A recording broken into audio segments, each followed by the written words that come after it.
Natema izo njira zinopururuka mbiri mbiri, kupururuka kweiwe chivi ndakati ndoenda mini kunotsvaka mafuro manyoro, ndoenda asi ndinotso kuzotora iwe moyo nume ndobva yasvika zvikanzi pani kunodai wasvika, ndichikuona tiyava misodzi yakaerera, ndichikuona tiyava misodzi yakaerera, ndongoti zvaivena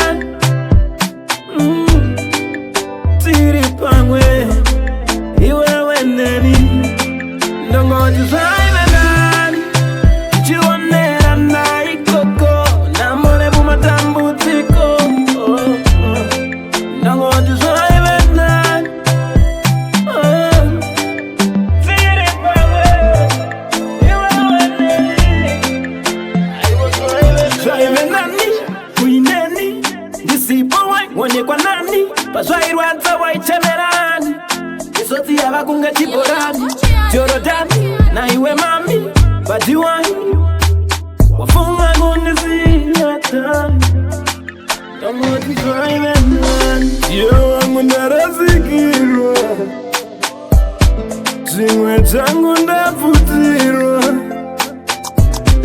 iwe wangu ndarasikirwa, iwe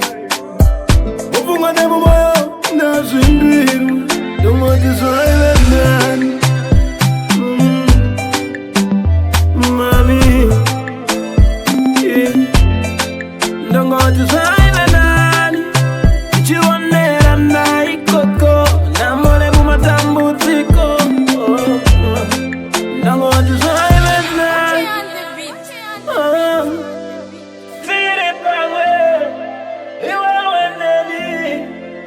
aiwa zvaivenani iwe wakarurama kundidarika, iwe chimwe changu wakasema kundidarika, iwe wakarurama kundidarika, iwe rega ndidaro, chimwe changu wakasema kundidarika, wega wega waizvigona sei, wega wega waizvigona sei, aiwa zvaivenani mami newe aiwa zvaivenani, love you newe aiwa zvaivenani. Let's sit together.